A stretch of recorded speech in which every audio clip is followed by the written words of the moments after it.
Hey friends and clever listeners, guess what? We are almost at 200 episodes. Can you believe how old we are? That means we have hundreds of episodes of interesting stories from fascinating people. So go to your podcast app or cleverpodcast.com/episodes-list and scroll through all of them to pick out the ones you haven't heard yet. It also means that we're getting ready for a big celebration. More on that later. Stay tuned. In the meantime, we're queuing up a few extra memorable episodes from the archive to commemorate this upcoming milestone. So if you have any favorites or requests, be sure to let us know. Is there someone special you'd really love to hear from for episode 200? Or maybe there's an interview from a while back that has really stuck with you. We live for this, so please leave us a comment on Instagram or, even better, email us a voice memo. You know we love to hear your voice. Send it to hello@cleverpodcast.com. And now, please enjoy this encore presentation. Hey, Amy, it's Terry. Hey, Terry. Thank you for talking to us. Oh, this is great. We talked about it a while. I couldn't wait to do it. It's good. Oh, good. So just to orient you, you remember who we are? Jamie's whose art show you went to? Oh, no, I know. And then Okay. you're friends with my guy, Ron. That's right. Oh, you're looking very dashing in your Skype photo. That's going to intimidate me if I look at that the whole time. Like high fashion. That's the deal.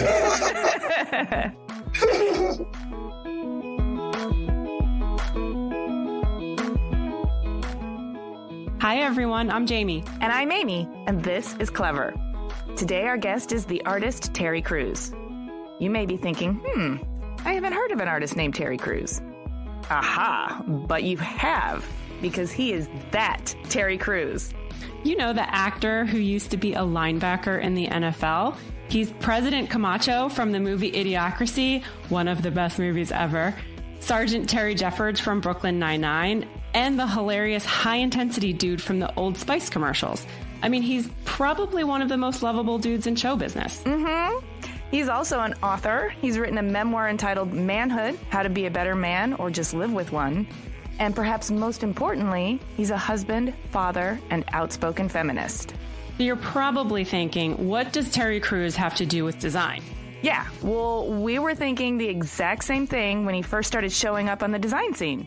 Well, he is all up in the furniture design business now, and you'll hear all about that in our talk. But he's not just another design entrepreneur. He's a patron of the arts, a powerful advocate for design, a benefactor to emerging talent, and a true creative to the core. Yeah, he's really inspiring. So, you guys, let's go.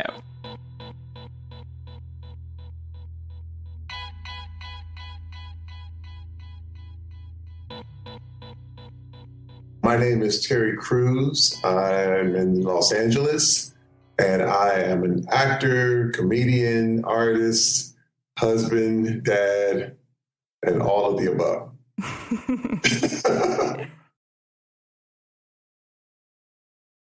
I like that. That's all-encompassing. That's full spectrum individuality right there. Okay, so normally we like to start at the beginning of your life, but in this case, Jamie and I are dying to ask you about a more recent development, which is Amen and Amen. Yes. We understand that you launched a furniture line called Amen and Amen at Salon Satellite in Milan, and we need to know all about it. Wow. So first, tell us how it came about. Basically, it started almost 10, 11 years ago with my friend, and he's a fashion designer. His name is Nana Boateng, and all we do is travel the world and talk art. I mean, it's so funny because even my wife is just a little like, all right, you guys just go do that. And I'll be over here, but we've gone all over the world. We've been to Brazil, Paris, London, and all over the United States. And we just love anything beautiful. Furniture, be it fashion, be it art, be it anything. We just have a real kind of I don't know what you call it, a lust for life, but he has designed all kinds of fashions for Jaimin Hunsu, David Beckham, Forrest Whitaker, all these guys, and His cousin is actually Oswald Boateng, who's I was going to ask you that, the Savile Row yes, fashion designer. Exactly. That's his cousin. He's originally from Ghana. And we just befriended each other. He basically picked me because I was a big guy. And he was like, I want to find a muscular frame that I could do some suits for. And, because you're a challenge. Because this is the thing. He was the kind of guy who would pick you, and it's not the other way around. You couldn't find him. It wasn't like he had a store. It was just like when Nana Boateng picks you, you're picked. But we ended up being really, really good friends. And he basically makes everything I wear, suit-wise, shirt-wise, for the last 10, 11 years. Okay. Oh, nice. So we developed this big, big friendship and relationship. But so I would, being an artist myself, I would come up with different things. We would clip magazines and different stuff, and we'd say, man, let's try this, let's do this. And we had a real like gung-ho mentality about it. It was wild because I kept telling him, I said, furniture is just like fashion. And we would go into some of these hotels and see some of this stuff, and I was like, man, look, I would love to see how we could redo this room or redo this lobby, and it was wild because that conversation just kept happening. And finally it was wild because I had another friend by the name of Eni Archibald. Oh, yes, we know Eni. Exactly. I met Eni back before he went to Art Center. Wow. It was years ago. This was around 10 years ago. So you're talking about, I ran into Nana about 2 years before I met Eni. It's been a little more than a decade. And Eni was another guy where I met him he was working for a menswear place here in Pasadena where I lived. Oh, that makes sense. He's always very well put together. Exactly. And he was working, and again, fashion, furniture, product design, it's design. It's all related, yeah. It's all related. And so Eddie and I just started talking.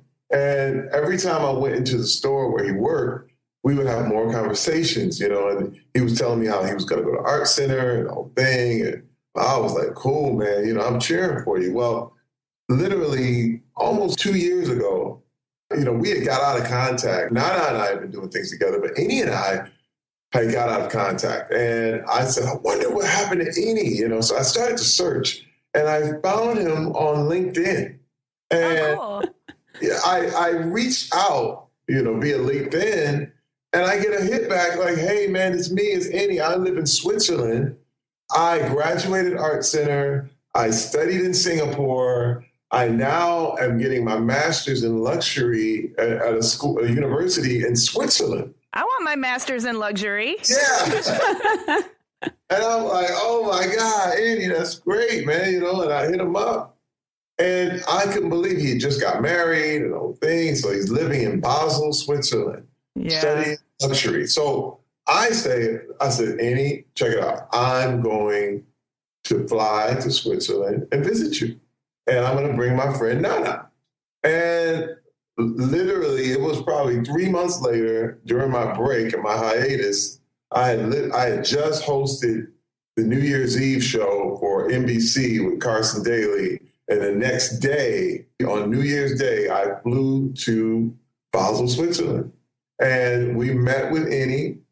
I was so impressed by all the things he was doing. I just said, you know what, man, whatever you want to do, I will commission you to do.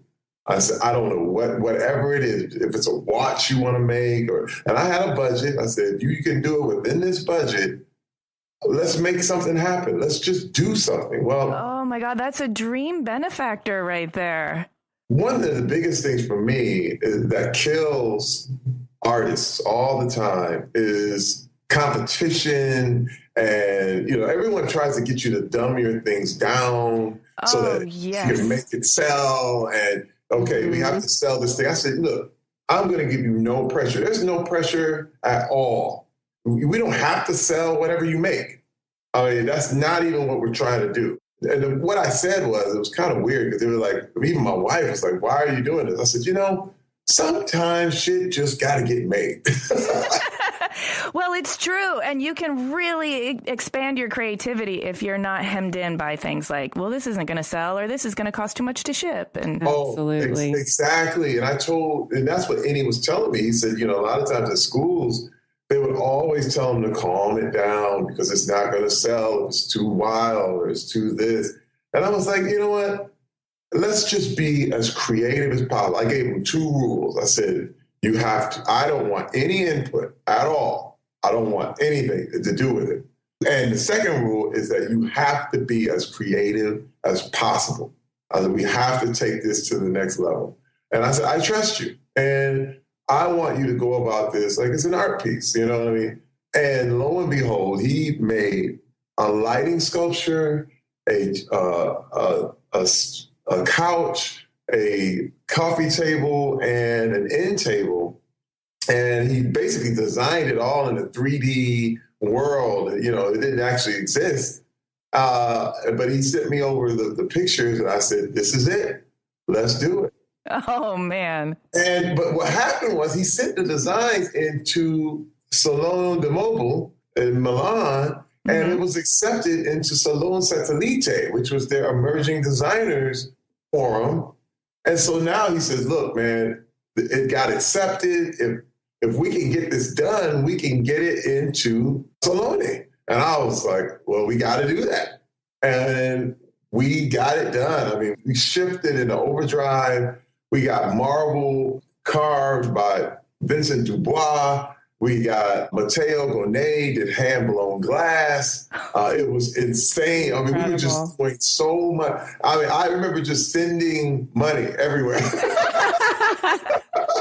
But it was so much fun because he was sending me back all these pictures of all this stuff getting made. And I actually had my assistant fly over and get video of the glass being blown. And he took photos in Switzerland of all the others, the marble getting attached to the glass. And, it's so exciting when it starts to come together, isn't it? It was like to have a thing that was in our head. And then he actually secured our good friend Nolan New to put together the design of the couch. Oh, yeah. So Nolan's here in LA. We know Nolan. Exactly. So the couch was made right here in Los Angeles in his factory.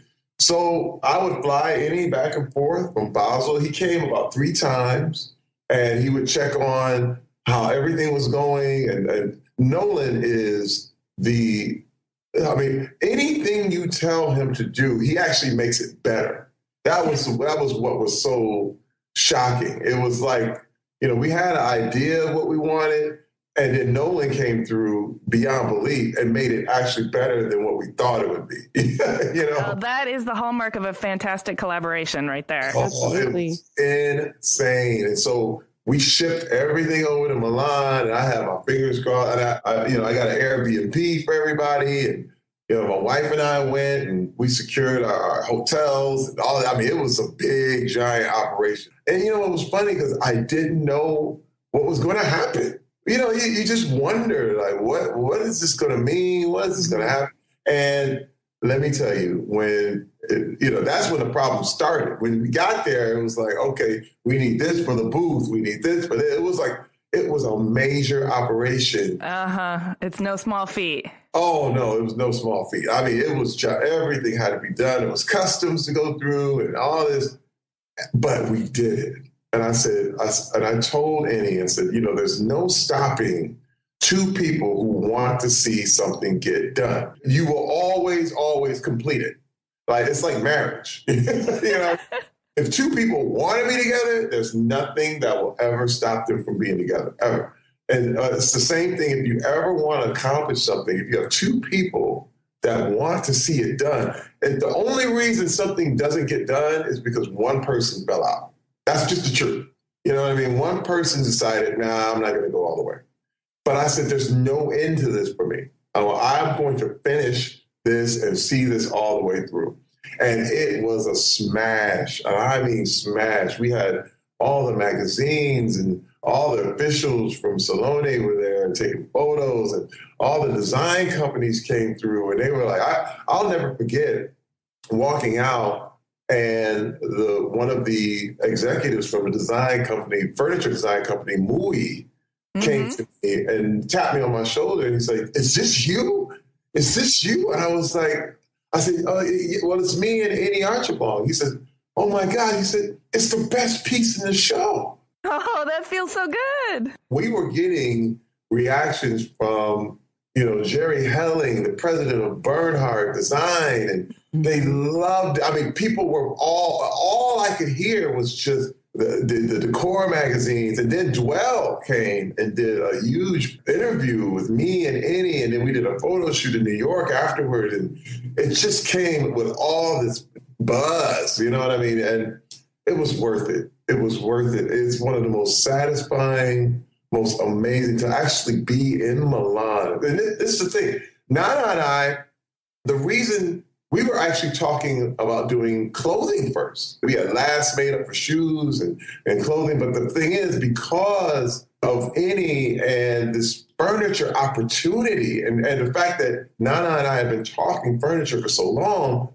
and we had always intended on getting into it, but we said we have to take it as it goes. I call it riding the log. It's kind of like there's a log in a stream and you grab it and it might take you right or it might take you left. You know what I mean? Yeah, but you don't want to fight the current. Right. Don't let go. See, a lot of times people let go of the log and they try to swim left and you end up in a bad place. You know what I'm saying?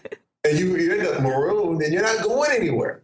And my thing was, listen, if the log is going right, grab the log and let's go. And let's go all the way. So it took this furniture route and it's getting bigger and better. And both of us are so glad and ecstatic of the reaction and how well it's been received. Yeah, it's absolutely beautiful. I mean, just to describe it for our listeners, it's a series of mostly glass furniture, right? Am I correct? Yes. A coffee table and end table have hand-blown legs, glass legs, which is unprecedented. I mean, the legs are on, but they're solid glass. Oh, yeah. It looks sturdy. And there's these beautiful color gradients running down the legs, and there's matching lighting sculpture that is gorgeous. It's a piece that really shows that you were interested in commissioning not only design, but art. Exactly. But that can only be done if you let people be as creative as possible. People would have said, okay, you can't make glass legs, so let's just stop that. You know? Yeah. And, we even had a thing where we're going to have to make some changes, but we have a marble. In the lighting sculpture, it's marble on the top, and it's immensely heavy. Like, it's crazy heavy. Yeah, it's a machined marble medallion, right? And all of the fixtures are sort of perforating the marble plane and dripping down through it in just a gorgeous way. It's got a lot of sensuality. It's actually as if the marble was dripping. But the thing is, it's extremely heavy. Like, there's liability issues. Yeah, you don't want that shit falling off a ceiling. That will kill someone. It's basically like walking under a piano. Yeah. Now, you would have a lot of people saying, you can't do that.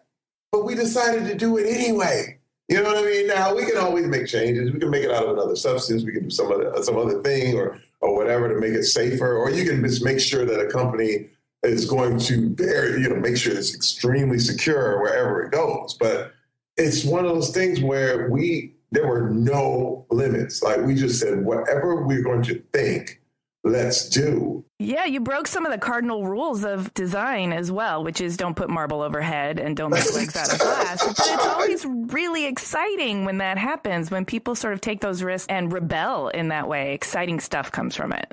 Well, that's what we did. There was a lot of rebellion involved. There were rules that were broken, but it let you know what's possible. And I always said, in regards to my life, is that I exist to show you what's possible. It's almost like every person's life, you're supposed to be about what is possible. The reason you're standing right where you are is because you are now the example of possibilities.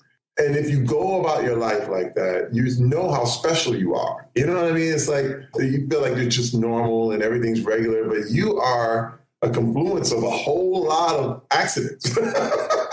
You know what I mean? Whole lot of beautiful things that have magically thrown together to become who you are. And I think it's the same way with art. It's the same way with creativity. And I wanted to encourage that. It felt good to be a part of this and to be, someone who could make this stuff happen. I've been waiting for years to be like the initiator like this. Yeah, it sounds like it was baking for a long time. Yeah, and welcome to the design world. It's fun to have an exciting new player on the team like this. I grew up in Flint, Michigan, but as a kid, I was an artist, painting, drawing.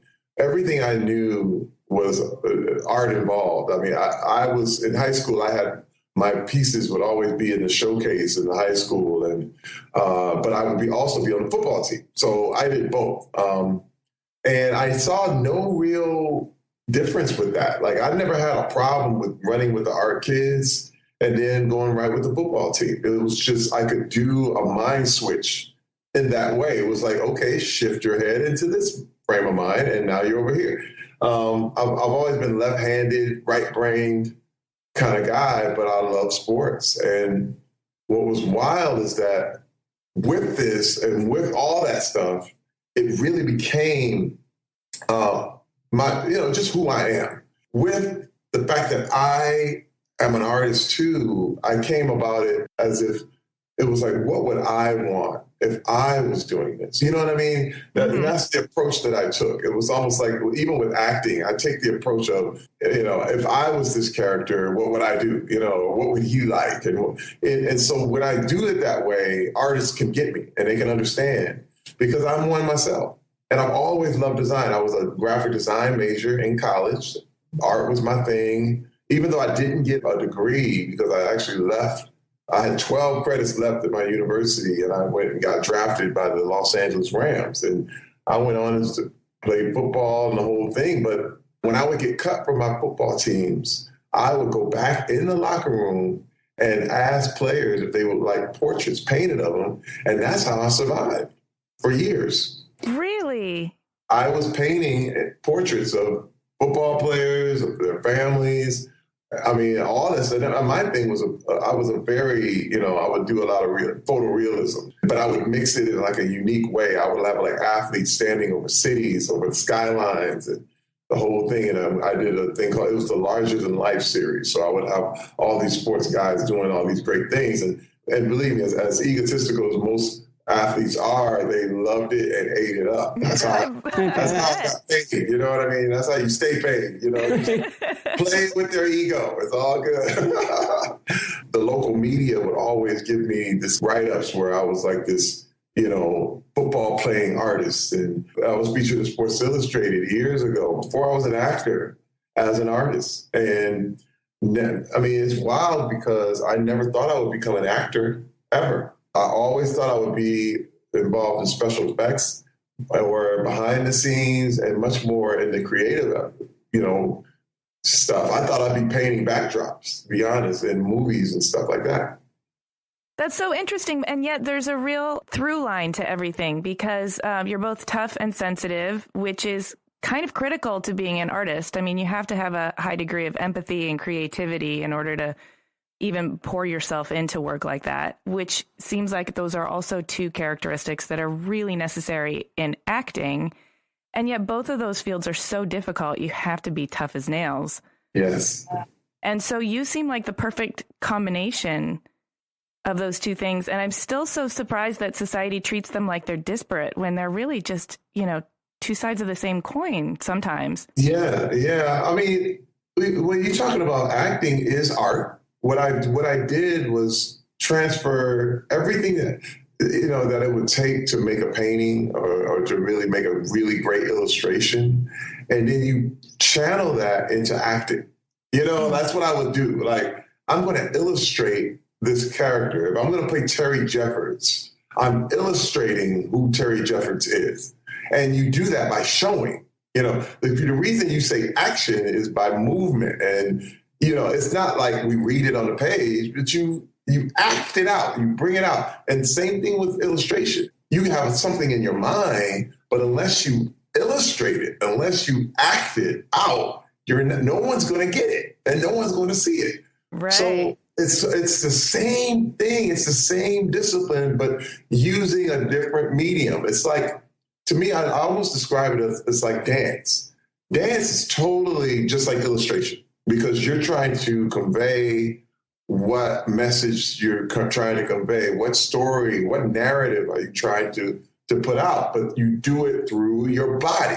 Well, I do it the same way, but in an acting thing and on film or television or whatever. And I am like, now I'm the brush. Now I'm the paint. Yeah, that makes a lot of sense. It's really, when you think of it like that, it totally, you get it. But there seems to be a disconnect. I see this a lot because I think school, to some degree, has learned to chop these things up. Mm-hmm. And really, I think in the essence of competition, it tends to put people against each other in order to, all the graphic artists are over here and all the dancers over here and all the actors over here, when truthfully, it's all the same. It's truly all the same. Yeah, there needs to be more stress on interdisciplinary studies, I think, instead of trying to corral people into specific boxes and then specialize in things. Well, it's funny because it's almost like little cults, you know what I mean? And it's funny because it's really weird. You get to a point where if you are a cartoonist or an animator, they actually dress the same. You know what I mean? Yeah. There's a uniform. Yeah, there's a uniform. It's like whoever was the number one animator or cartoonist or whatever out there, everyone would dress like him. And it would say, okay, he's the guy. And so this is how you do it. But if I was to come in wearing a suit, everybody would go, what in the world? You're not a cartoonist. But I can sit down and do it. Right. And they would go, whoa, wait a minute. This has now messed up our paradigm. These paradigms, they put you in little boxes. You know what I mean? But I don't ever subscribe to any of those boxes. I never, ever sit in any of them because it keeps you there. There's an African-American box that you sit in. That says, okay, all my things need to be this way. But I've never sat in that box. You know what I mean? There's an artist box that you have to be in. There's a football player box that you stay in. It's funny because people have tried to even announce me as former football player. And I'm like, you're not. I mean, look, if I ever worked at McDonald's, am I former McDonald's, hamburger flipper? You know what I mean? I'm whatever I am now. I'm like, the fact that I was a former or whatever, it doesn't really, that helps you, but that doesn't really help me. You know what I mean? I don't want to be in any of those boxes, but I love just trying new things, being in a new place and shaking it up. Like, okay, yeah, I'm here. What do you think? And I'm going to try this. This is what, it's kind of wild with the furniture world. When I was in Milan, it was a shocking thing because I had a lot of people who came up to me and they were like, why are you here? I bet. We're kind of like that too. Let's find out more about this. There's a big, after every night in Salone in Milan, everybody gets together at a place called Barbasso and they stay up all night. And I went down there for 2 or 3 nights. It was fabulous. But the question I was getting, they were like, you're here. What are you doing here? What are you doing? And I said, I am enjoying the company of the people who are going to design everything in the world over the next 10 years. And that's the truth. Yeah.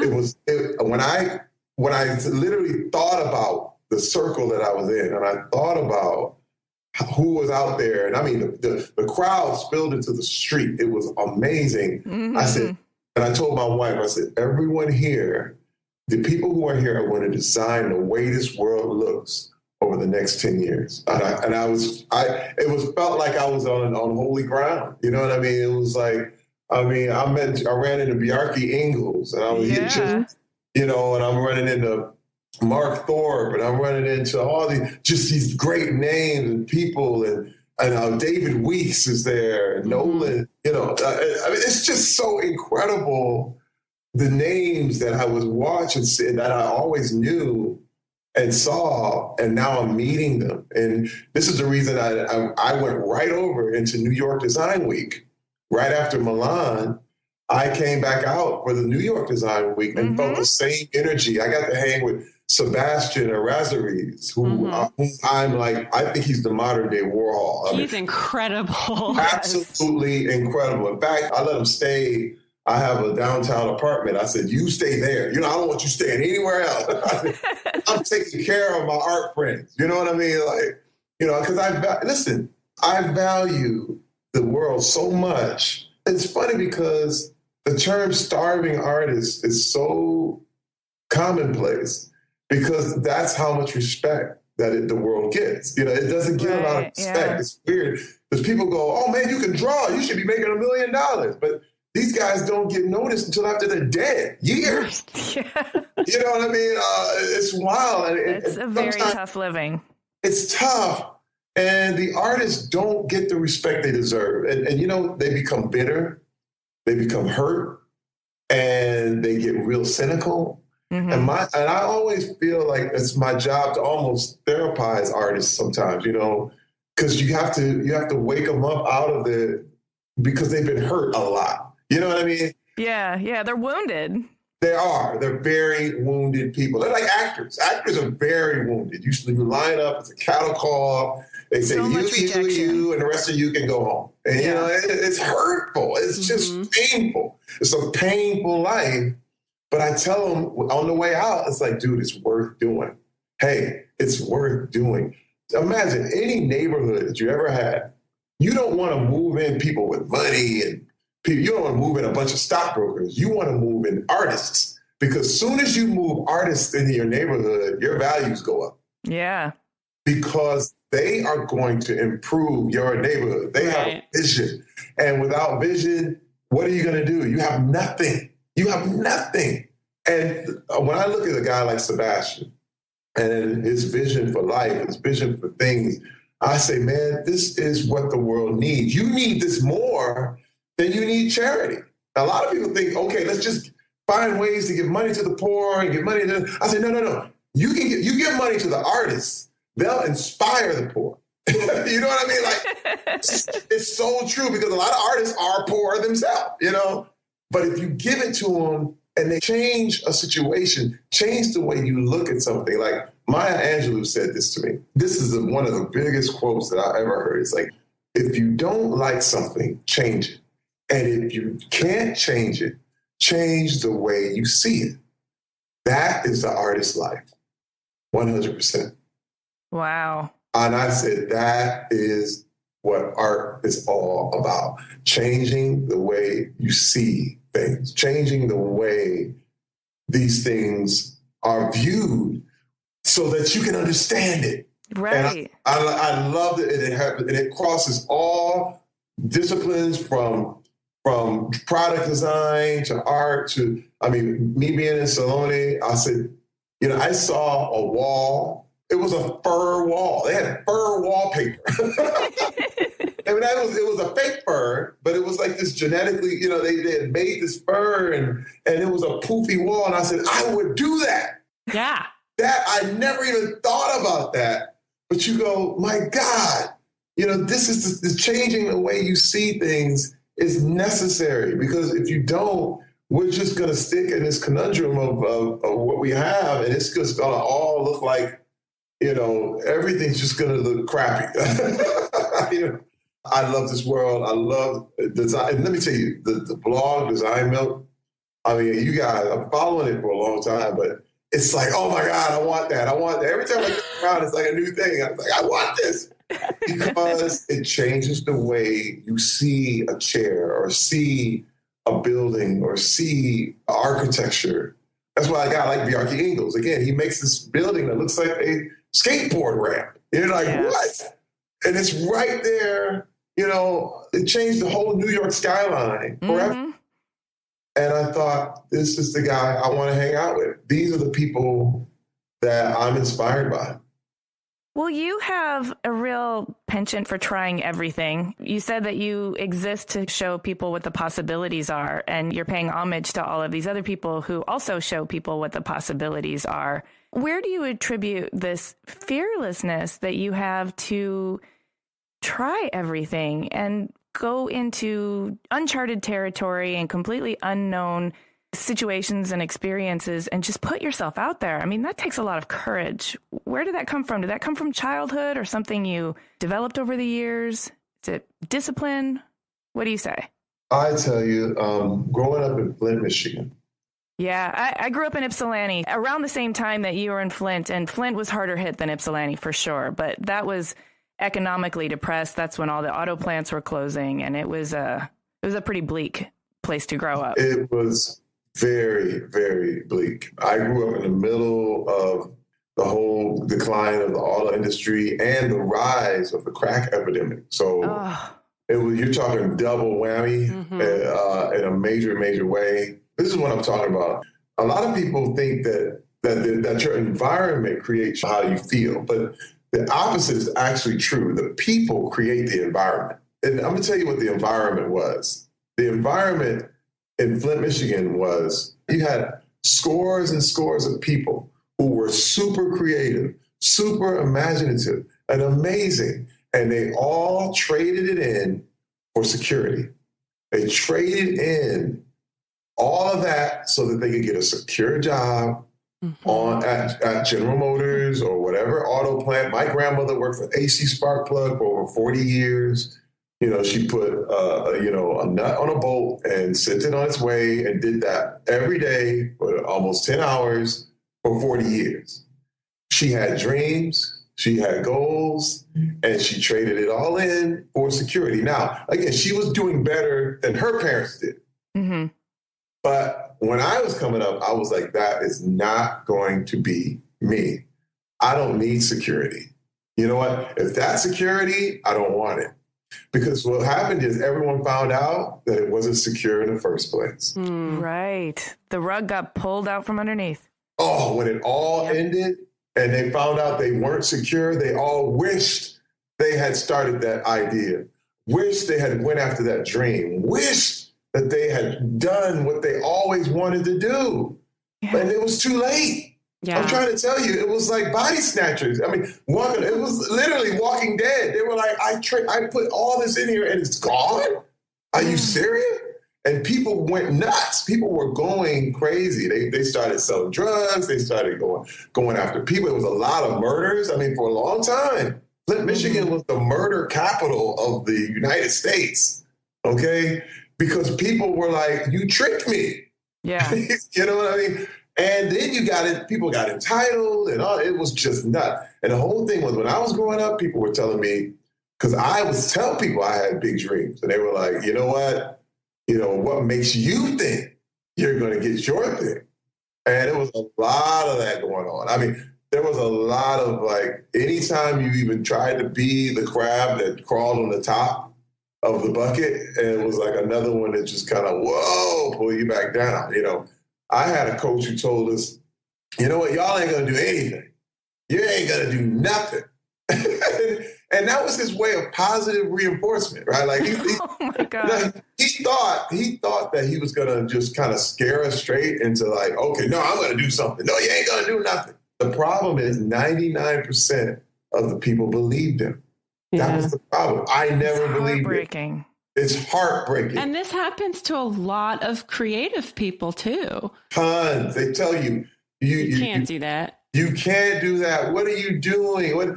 Be a lawyer, be a doctor. It's more secure. Let me tell you something. There's a lot of lawyers out there and a lot of doctors who hate what they do. And they're doing it because of someone else. Let me tell you what the essence, what the whole meaning, what success means is doing what you want. You are successful if you are doing what you want.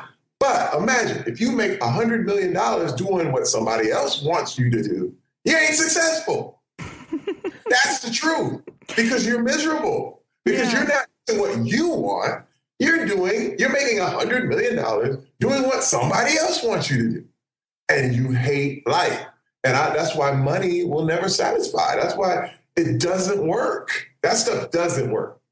With all those people telling you can't do that and what makes you so special, what was it inside of you that kind of kept you going? Because there's a lot of people who might be listening who have that experience. Yeah, they might be tempted to believe that story. A log line for amen and amen. It's a quote, Ralph Waldo Emerson. He said, God will not have his work made manifest by cowards. Woo! Let me tell you, when I heard that quote, God will not have his work made manifest by cowards. You have to be brave all the time. You have to stand up to everybody. When everyone is going left, you have to be able to go right. That's courage. That's what the essence of courage is. You got to understand, I was seeing the results of what all these people were saying, and they were bad. Yeah. You know, let me tell you, people think it's the worst thing growing up in Flint. No, it's the best thing, because I actually saw what these people were talking about and where they ended up.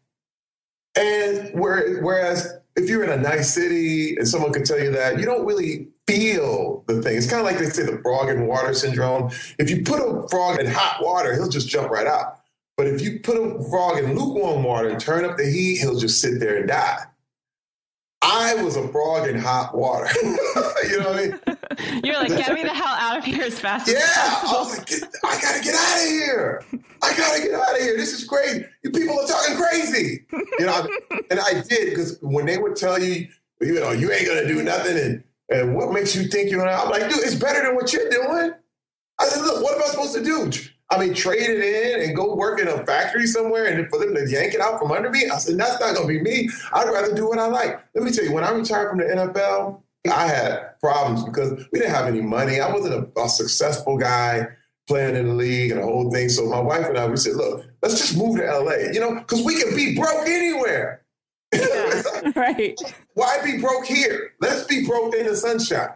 You know what I mean? Yeah. You know, Smart. but you have to think of it like that. If you're going to crash and burn, at least crash and burn doing what you want to do. Crash and burn on your terms. Don't let somebody else have your steering wheel and crash and burn your car for you. You know what I mean? I'm like, you know what? If I'm going to drive off a cliff, that's going to be me driving off a cliff, not you.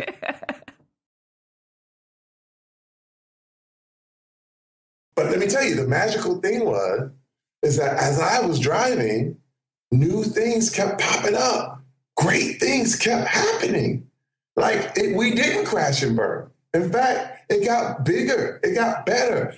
The bits of courage that I showed always paid off in the end.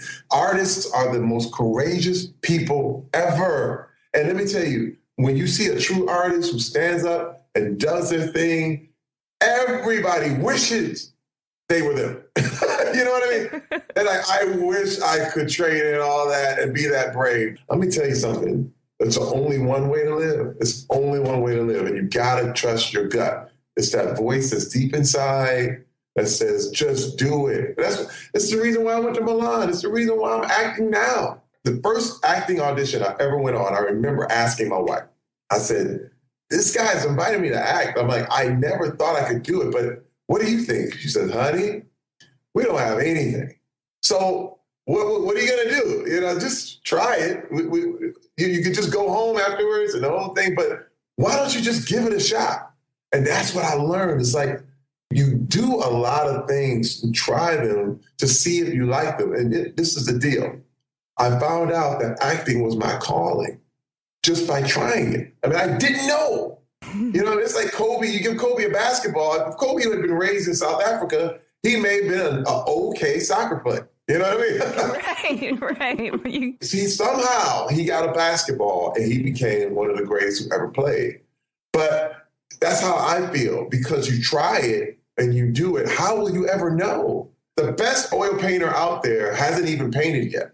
He's just never even touched oils yet. But if you try it, you might turn around and be like, holy cow, this guy is amazing. But if you don't, you'll never, ever know. That is my greatest fear. Like, I'm not scared of anything except not doing all that I'm supposed to do. I want to live my life saying, man, when it's over, he did everything and he got everything he was supposed to get in his lifetime. I don't want anything that belongs to anyone else, but I want 100% of what was supposed to be for Terry Crews. Anything with my name on it, I got it. I'm taking it. Oh my God, I'm taking notes. I want to live like you. So wait, I have an important question though. If you found your calling in acting, did you know instantly? Or a lot of people are struggling with that question, like, what is my calling? And you probably have some real insight to this, because I'm sure there were parts that were a struggle and you have to get through those, but somehow you still know it's your calling. How did you know? Well, first of all, we knew we were supposed to be an entertainer. We knew we were just in the neighborhood. You know what I mean? I actually had my portfolio in at Disney a couple of times. I was going to be an animator. And Disney loved the portfolio, but they kept sending it back because they said, okay, you got to add this to it. You got to add that to it. But remember, that was around 99, but that was also the end of hand-drawn animation. Mm-hmm. Like after that, computers were everything. Yeah. So I was like, okay, maybe I can get a job in special effects and all this. And I ended up doing security for movie sets and the whole thing and bumped into another guy. Now, what I'm saying is find the world you want to be in and be happy doing anything in that world. If you want to be in the art world, just be happy in that world. Like I wanted to be in the sports world. I would have been happy being a tape guy or just working out the guys or whatever, but I ended up playing. Same thing with Hollywood. If I would have ended up behind the scenes, working at a special effects shop, painting monsters and ghouls and goblins, I would have been just as happy as I am right now. You know what I mean? Because I would just give everything into it.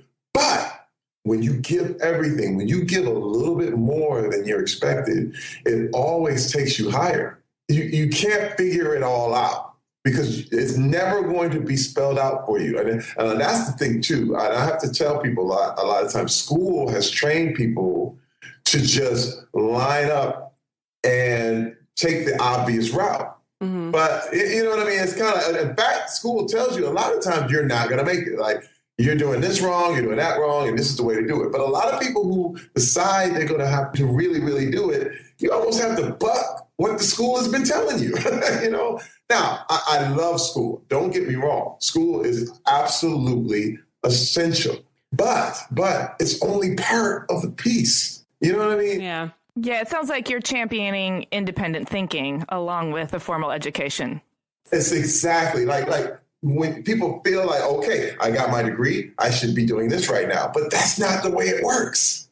I act against people who went to Juilliard, had full ride scholarships to Juilliard for acting. Mm. And I'm right there next to you, dude. I didn't go to Juilliard.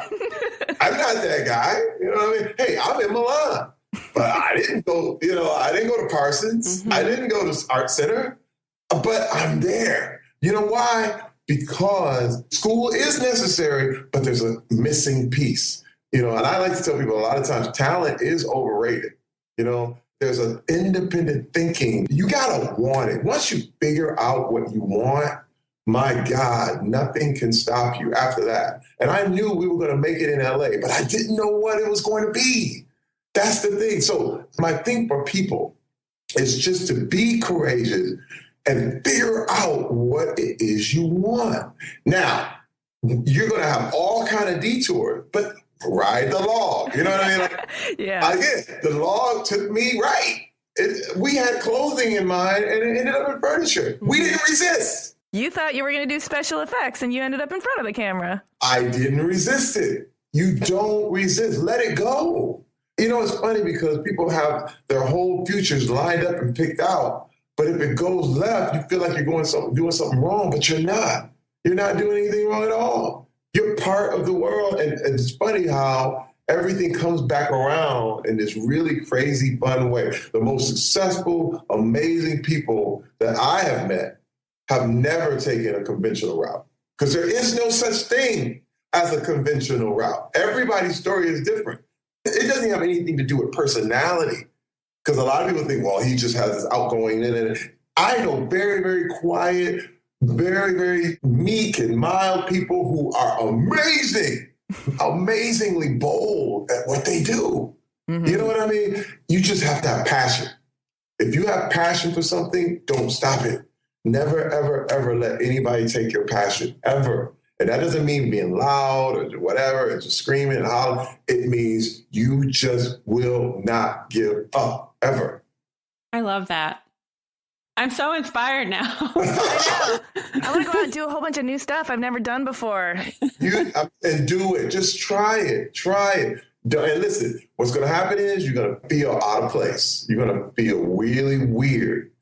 And that means it's working. Oh, I hear you. I didn't even know that I could do a podcast. I'm not, the best at talking to people, but I'm learning. And it feels weird, and I'm adjusting, and I'll get better at it. And listen, let me tell you, I love this, and this is what I learned. I like doing live things. I like doing live things on TV and hosting live events because you don't know what's going to happen. And that makes other actors panic. Yeah. But it does. They want lines and tell me what to do. But I love the fact that anything can happen at any moment. Okay? And that means it won't be boring. Right. If you know everything's going to happen, everything's just laid out and it's all scripted and you're bored. If you ever watch a movie or watch something, you already know how it ends. You turn it off. Mm-hmm. Yeah. But when it's live, you have no idea what's about to happen. And your eyes are peeled and people are like, what?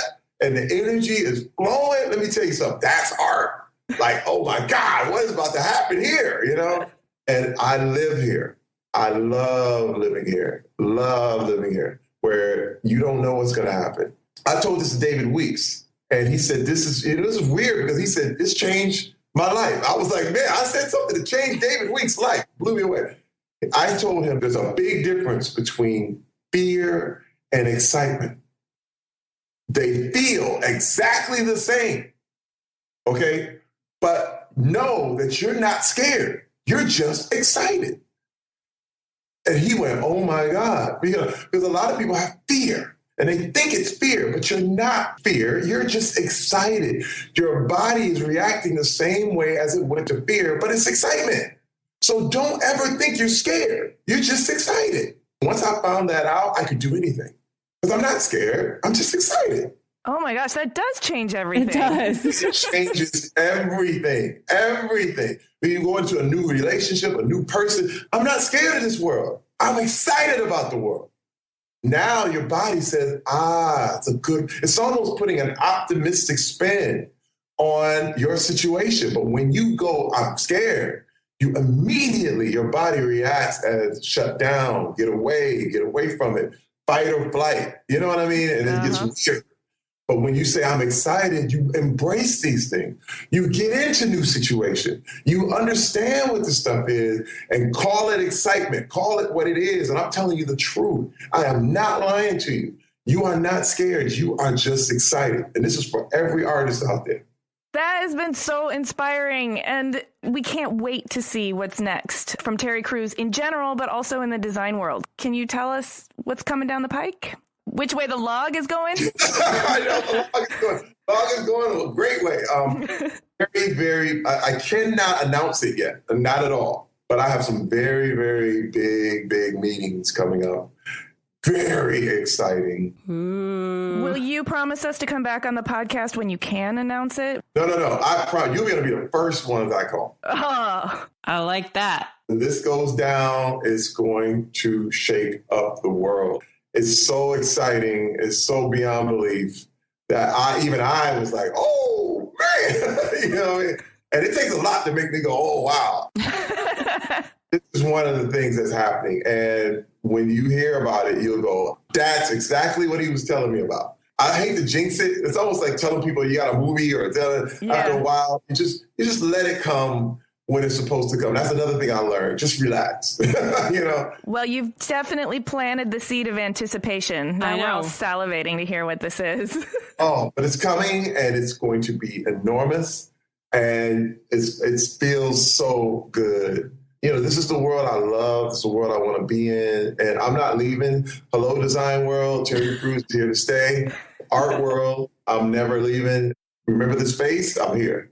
Well, you are welcome here, and we are really, really excited and happy that you're here. Oh, love you guys. Love you. Open arm embrace. Welcome, welcome, welcome.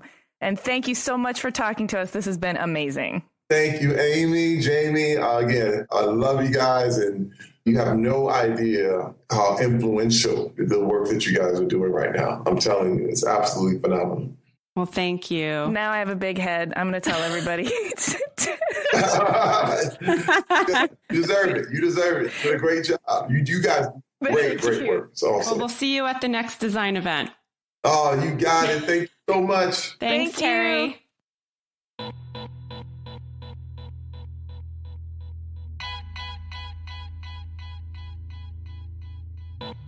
Oh my goodness.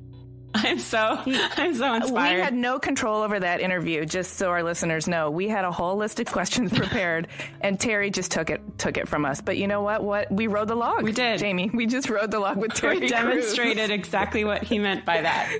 Yes. But we're happy that it went in the direction that it went. I feel like I know a lot more about him and his background and his passion for design and why he's doing what he's doing. I also feel super inspired. I feel so inspired, and I feel ready to really embrace all of the things that feel like challenges, because now I'm excited about them instead of afraid. Not scared anymore, just excited.